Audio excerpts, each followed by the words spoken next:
Fire element અને south East zone એટલે ગુજરાતી પ્રમાણે આપણો અગ્નિ ખૂણો. સો અગ્નિ તત્વ આપણને શું આપે છે? એનર્જી, પેશન, કોન્ફિડન્સ, એક્શન અને ટ્રાન્સફોર્મેશન.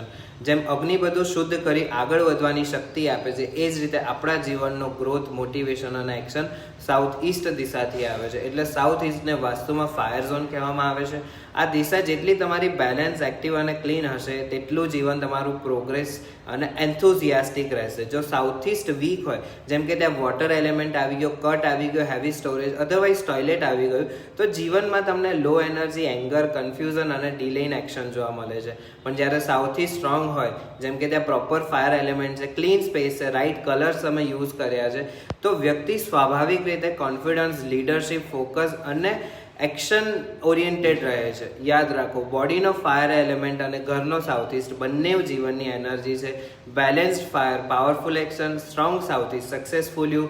હર હર મહાદેવ.